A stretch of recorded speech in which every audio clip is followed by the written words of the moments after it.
We're gonna win the cup with Milan Lucic, okay? We won that deal no matter what. James Neal's is a one-hit wonder, okay? He's never gonna score 4 goals ever fucking again. Joe, are you really sure about that? James Neal has been playing the best hockey he could possibly ever play.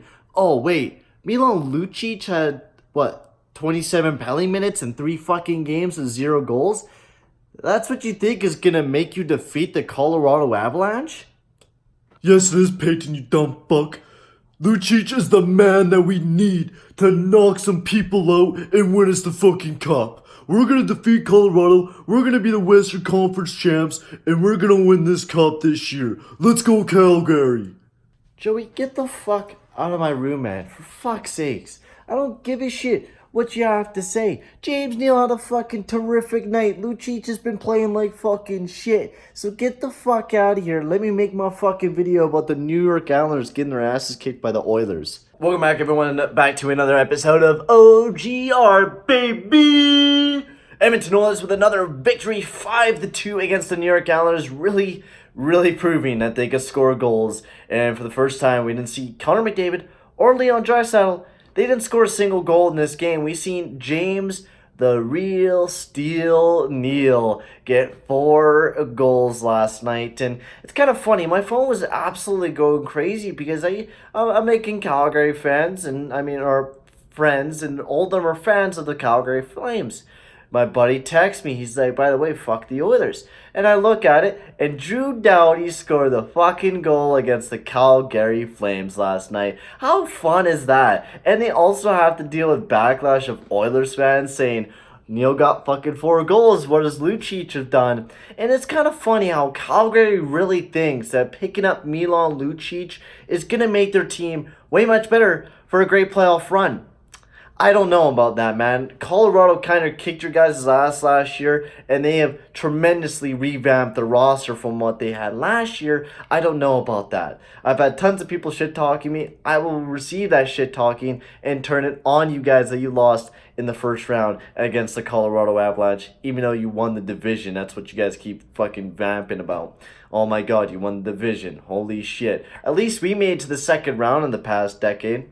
I mean, I know we only had one fucking playoff appearance and a horrible fucking miserable of fucking horrible picking and horrible years in Edmonton, but at least we made it to the next round and not get embarrassed by either the Anaheim Ducks or the fucking Colorado Avalanche. Anyways, we're not here to fucking talk about the Calgary Flames and what they've been shit-talking us about. We're here to talk about the great game against the New York Islanders, which there is a lot of worries to have with the Edmonton Oilers, of course. I mean, we were playing pretty good hockey, but there's a pretty good amount to be worried about, and it definitely showed against the New York Islanders that we've been having some weaknesses, and defensively, I mean, we could go back to the LA game, and we could go back to the Vancouver game. That defense is definitely our weakness, and it's definitely something that we need to improve on.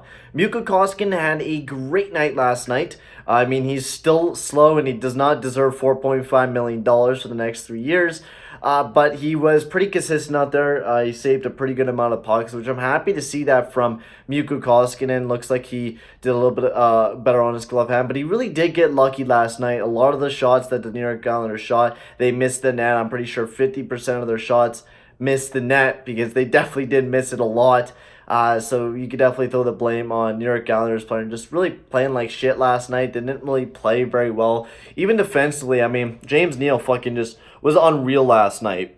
8 shots, 4 goals, was deadly on the power play. Yurko was amazing with that beautiful pass to Neal. I'm really excited to see what Yurko will really do. Nuge hasn't gotten a point, surprisingly enough, but I mean, he's been playing that good two-way game, which is what we want. Defensively, overall, there was a lot of questions to be answered back there with Larson being gone. But Ethan Bear has really stepped up as a good defender. I mean, the way that I watch him, of course, there's a little bit of an improvement, a little bit of an adjustment for Ethan Bear jumping into the NHL, of course, that he's going to have to make. He was making some big mistakes, and it's been costing us some goals.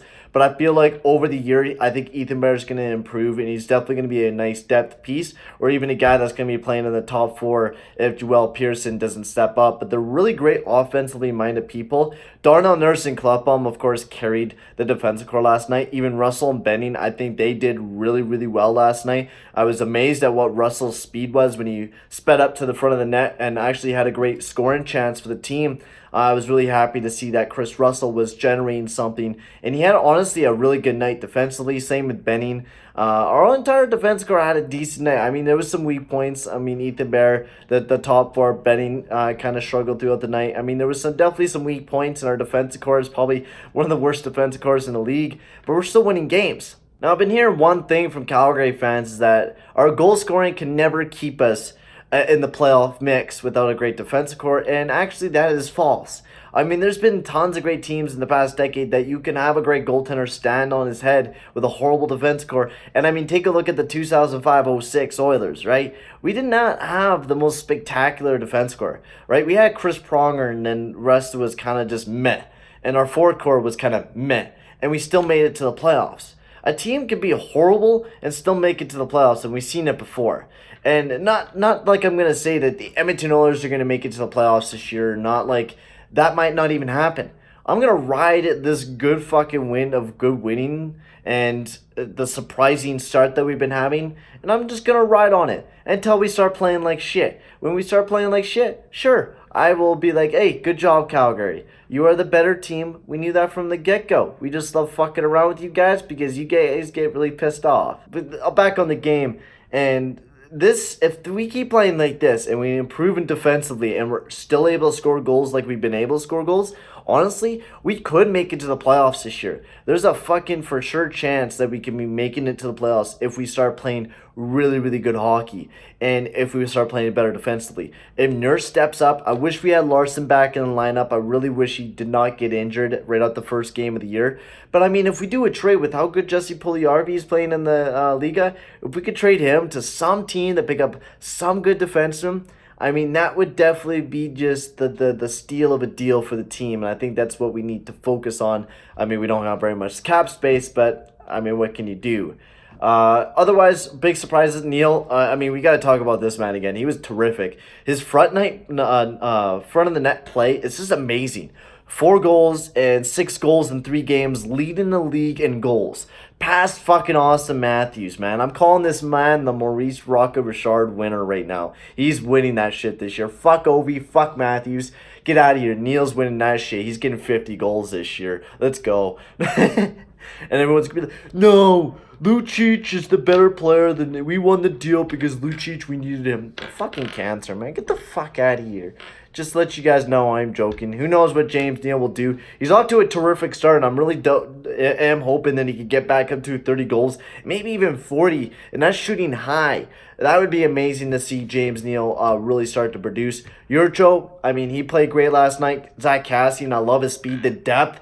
I mean, they didn't get any points last night, but they really showed their speed. They really showed the forecheck, and I think that's what we're looking at those bottom 6 lines. If we get some goal scoring from McDavid, Draisaitl, maybe Yurcho can chip in a bit, Nuge, or if we get some depth goal scoring as well, like Joakim Nygaard's been playing fucking fantastic.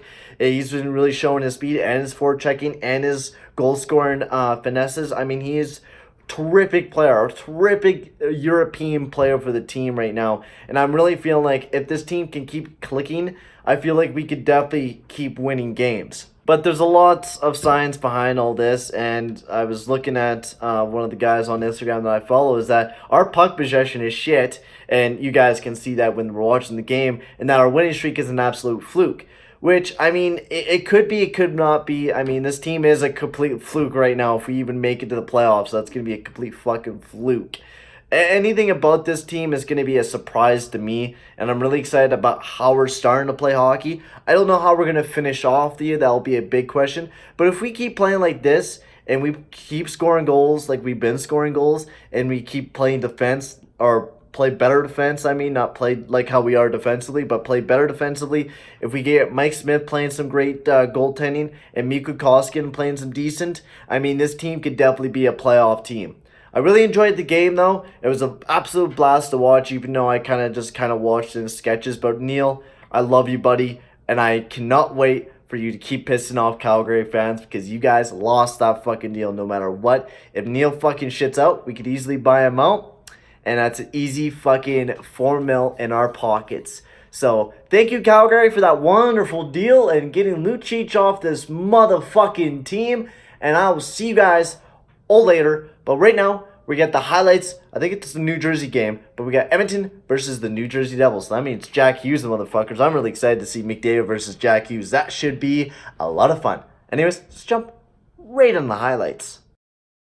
Hi, everybody. Along with Ray Ferraro, I'm James Cebulski. Welcome to Newark, New Jersey. The Devils are right back at it, and they'll do it in front of the home fans. Should get a little more energy from playing at home here, but the second to back-to-backs are always a challenge. Oftentimes you start well and then fade as your energy gets drained. Setters glide into position for the opening draw. Come on the attack. Here's a chance right in the slot, and that's taken by the defense. From one end of the blue line to the other. Quick pass. Scores! What a shot!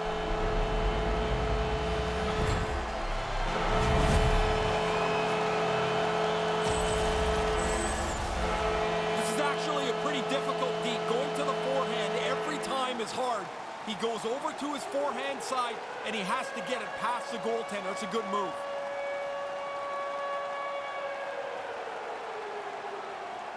Second. Offense his own face-off, and he wins the draw. Quick feed down low. Moves it quickly over. He scores! I like the way they stayed aggressive here, James. After scoring once, they didn't just settle the game down. They went after it again. Goalie gets a little bit of this, almost beat cleanly, but it's not going to matter. It's in the net anyway. Slides it across. Slides the puck ahead to Cassian. From off the wall and onto a stick. Lets it go from the back end. And too much traffic in front blocks that one. Scores! The captain delivers!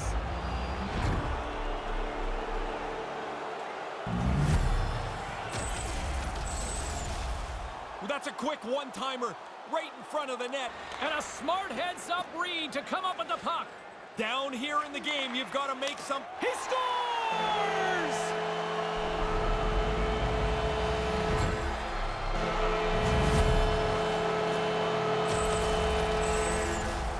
You've got to get rid of that puck in a hurry from that spot on the ice. You're in the high slot, you're open, but you know everybody's converging on you.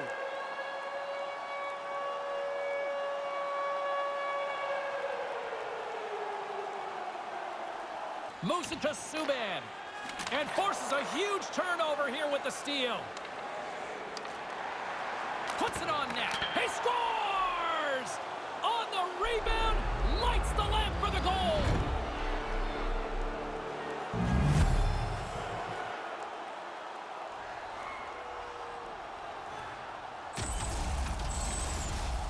The rebound snapped away. What a nice shot. But the goalie's got to do a better job cleaning up that rebound. You can't leave it right there. Final buzzer sounds, and this one's in the books. Streak's over. Even though in a close game, James, they played pretty well.